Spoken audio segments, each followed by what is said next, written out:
3.25 लाख से ज्यादा लोगों की दुखद मृत्यु हुई है।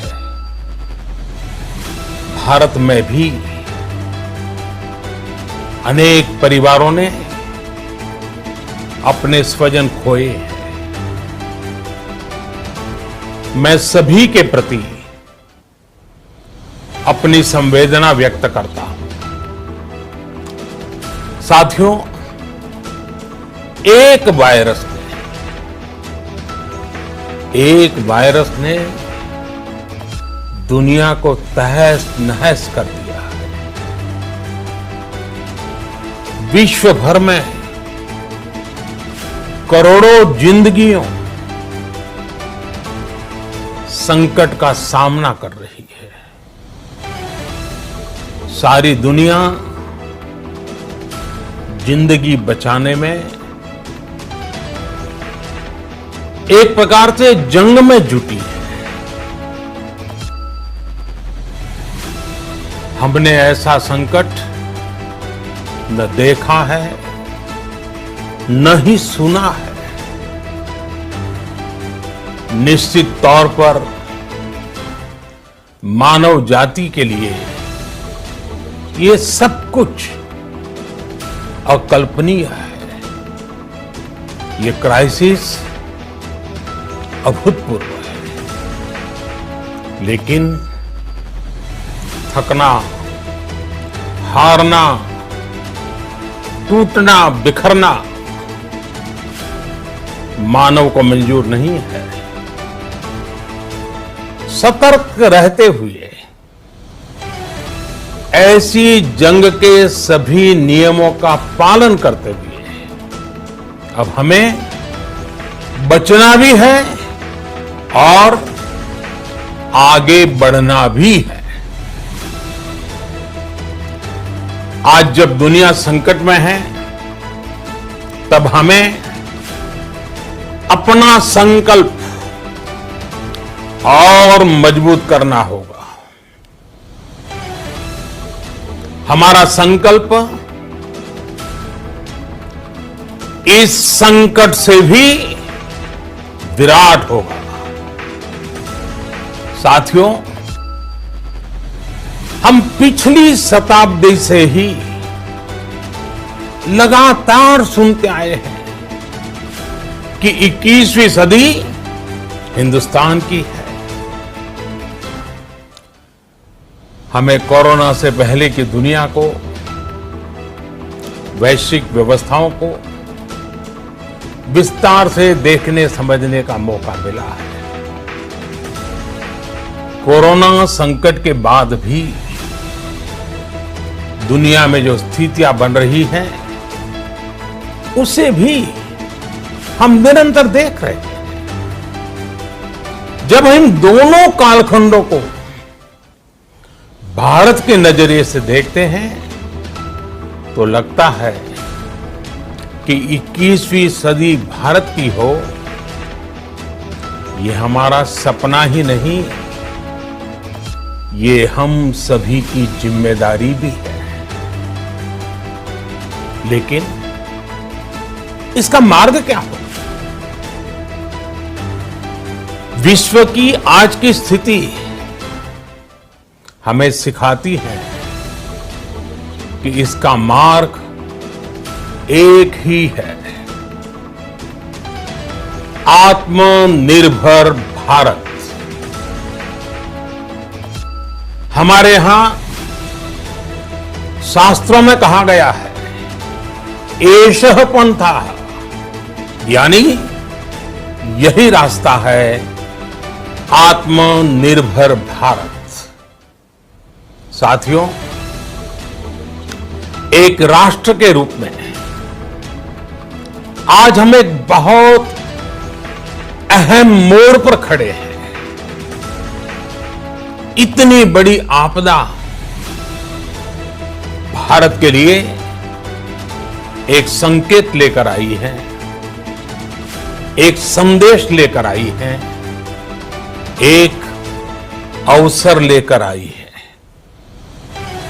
मैं एक उदाहरण के साथ अपनी बात बताने का प्रयास करता हूं। जब कोरोना संकट शुरू हुआ तब भारत में एक भी पीपीई किट नहीं बनती थी। N95 मास्क का भारत में नाम मात्र उत्पादन होता था।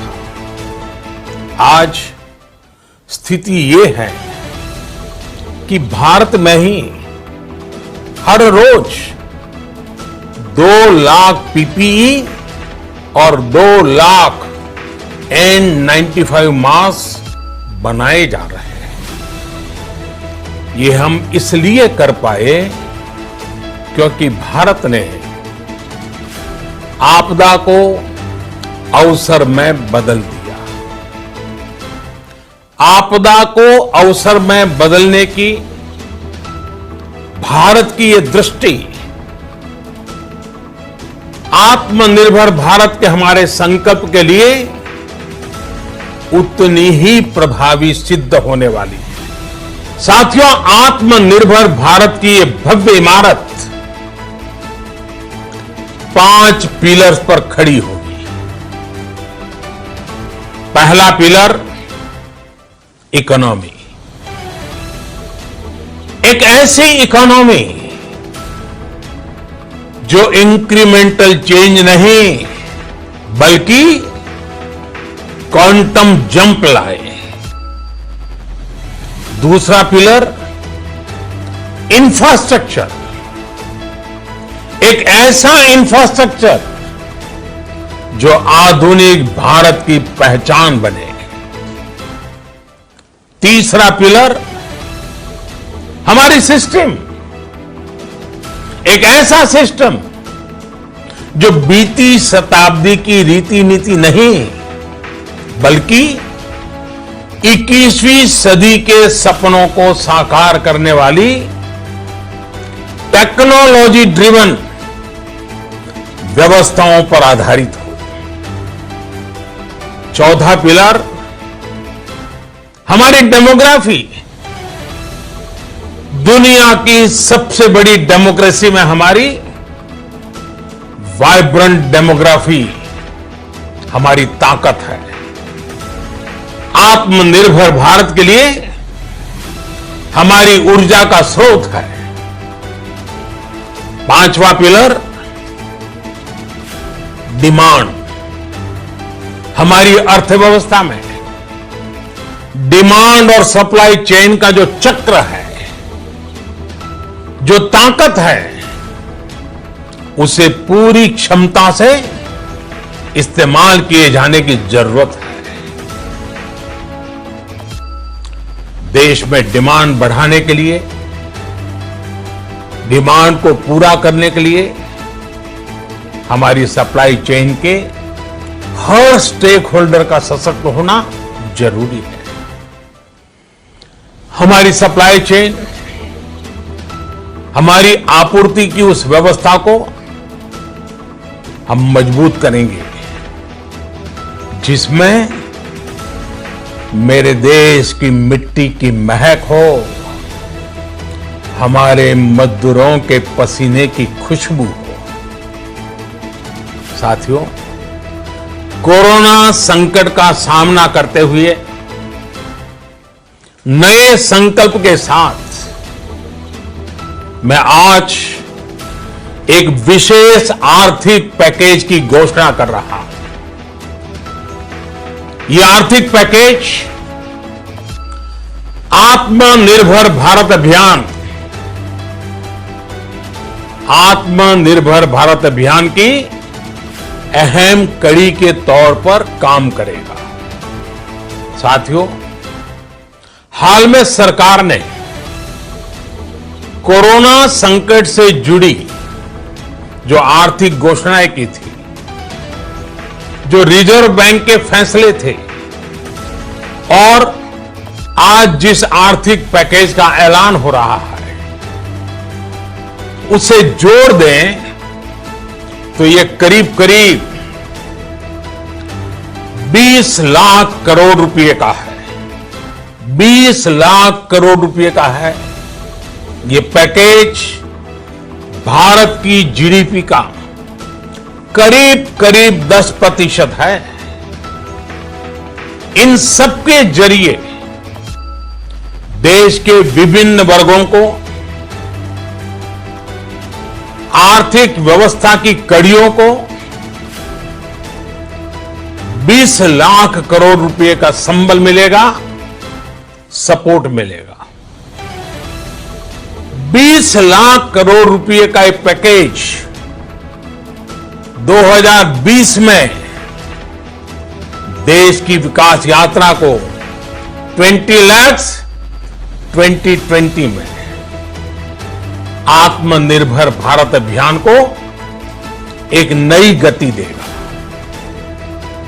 आत्मनिर्भर भारत के संकल्प को सिद्ध करने के लिए इस पैकेज में लैंड, लेबर, लिक्विडिटी और लॉज सभी पर बल दिया गया है। ये आर्थिक पैकेज हमारे कुटीर उद्योग, गृह उद्योग, हमारे लघु मंझोले उद्योग, हमारे एमएसएमई के लिए हैं, जो करोड़ों लोगों की आजीविका का साधन है, जो आत्मनिर्भर भारत के हमारे संकल्प का मजबूत आधार है। ये आर्थिक पैकेज देश के उस श्रमिक के लिए हैं, देश के उस किसान के लिए हैं, जो हर स्थिति, हर मौसम में देशवासियों के लिए दिन रात परिश्रम कर रहा है। ये आर्थिक पैकेज हमारे देश के मध्यम वर्ग के लिए है, जो ईमानदारी से टैक्स देता है, देश के विकास में अपना योगदान देता है। ये आर्थिक पैकेज भारतीय उद्योग जगत के लिए है, जो भारत के आर्थिक सामर्थ्य को बुलंदी देने के लिए संकल्प। International solar alliance global warming के खिलाफ भारत की दुनिया को सौगात है।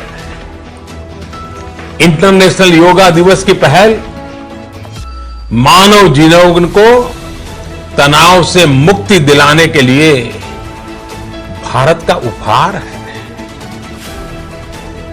जिंदगी और मौत की लड़ाई लड़ रही दुनिया में आज भारत की दवाइयां एक नई आशा लेकर पहुंचती है। इन कदमों से दुनिया भर में भारत की भूरी भूरी प्रशंसा होती है। तो स्वाभाविक है, हर भारतीय गर्व करता है। दुनिया को विश्वास होने लगा है कि भारत बहुत अच्छा कर सकता है, मानव जाति के कल्याण के लिए बहुत कुछ अच्छा दे सकता है। सवाल यह है कि आखिर कैसे? इस सवाल का भी उत्तर है 130 करोड़ देशवासियों का आत्मनिर्भर भारत का संकल्प। साथियों, हमारा सदियों का गौरवपूर्ण इतिहास रहा है। भारत जब समृद्ध था, सोने की चिड़िया कहा जाता था, संपन्न था, तब सदा विश्व के कल्याण की राह पर ही चला। वक्त बदल गया, देश गुलामी की जंजीरों में जकड़ गया। हम विकास के लिए तरसते रहे। आज फिर भारत विकास की ओर सफलतापूर्वक कदम बढ़ा रहा है। तब भी विश्व कल्याण की राह पर अटल है। याद करिए, इस शताब्दी की शुरुआत के समय Y2K संकट आया था, भारत के टेक्नोलॉजी एक्सपर्ट्स ने दुनिया को उस संकट से निकाला था। आज हमारे पास साधन है, हमारे पास सामर्थ्य है, हमारे पास दुनिया की सबसे बेहतरीन टैलेंट है। हम बेस्ट प्रोडक्ट्स बनाएंगे, अपनी क्वालिटी और बेहतर करेंगे, सप्लाई चेन को और आधुनिक बनाएंगे। ये हम कर सकते हैं और हम जरूर करेंगे। साथियों, मैंने अपनी आंखों के सामने कच्छ भूकंप के वो दिन देखे हैं। हर तरफ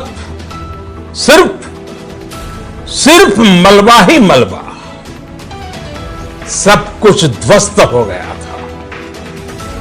ऐसा लगता था मानो कच्छ मौत की चादर ओढ़कर सो गया हो। उस परिस्थिति में कोई सोच भी नहीं सकता था कि कभी हालत बदल पाएंगे, लेकिन देखते ही देखते कच्छ उठ खड़ा हुआ, कच्छ चल पड़ा, कच्छ बढ़ चला। यही हम भारतीयों की संकल्प शक्ति है। हम ठान लें तो कोई लक्ष्य असंभव नहीं, कोई राह मुश्किल नहीं। और आज तो चाह भी है, राह भी है। ये है भारत को आत्मनिर्भर बनाना। भारत की संकल्प शक्ति ऐसी है कि भारत वित्त मंत्री जी द्वारा మన టెంపుల్ సిటీ తిరుపతి పుణ్యక్షేత్రంలో శ్రీ వెంకటేశ్వరుని పాదాల చెంత మునుపెన్నడూ లేని విధంగా సరికొత్త ఛానల్ గరుడా టీవీ ప్రతినిత్యం ఆధ్యాత్మిక విశేషాలతో ధార్మిక సాంస్కృతిక కార్యక్రమాలతో అందరినీ అలరించడానికి వచ్చేసింది గరుడా టీవీ। మన టెంపుల్ సిటీ తిరుపతి పుణ్యక్షేత్రంలో శ్రీ వెంకటేశ్వరుని పాదాల చెంత మునుపెన్నడూ లేని విధంగా సరికొత్త ఛానల్ గరుడా టీవీ ప్రతినిత్యం ఆధ్యాత్మిక విశేషాలతో ధార్మిక సాంస్కృతిక కార్యక్రమాలతో అందరినీ అలరించడానికి వచ్చేసింది గరుడా టీవీ।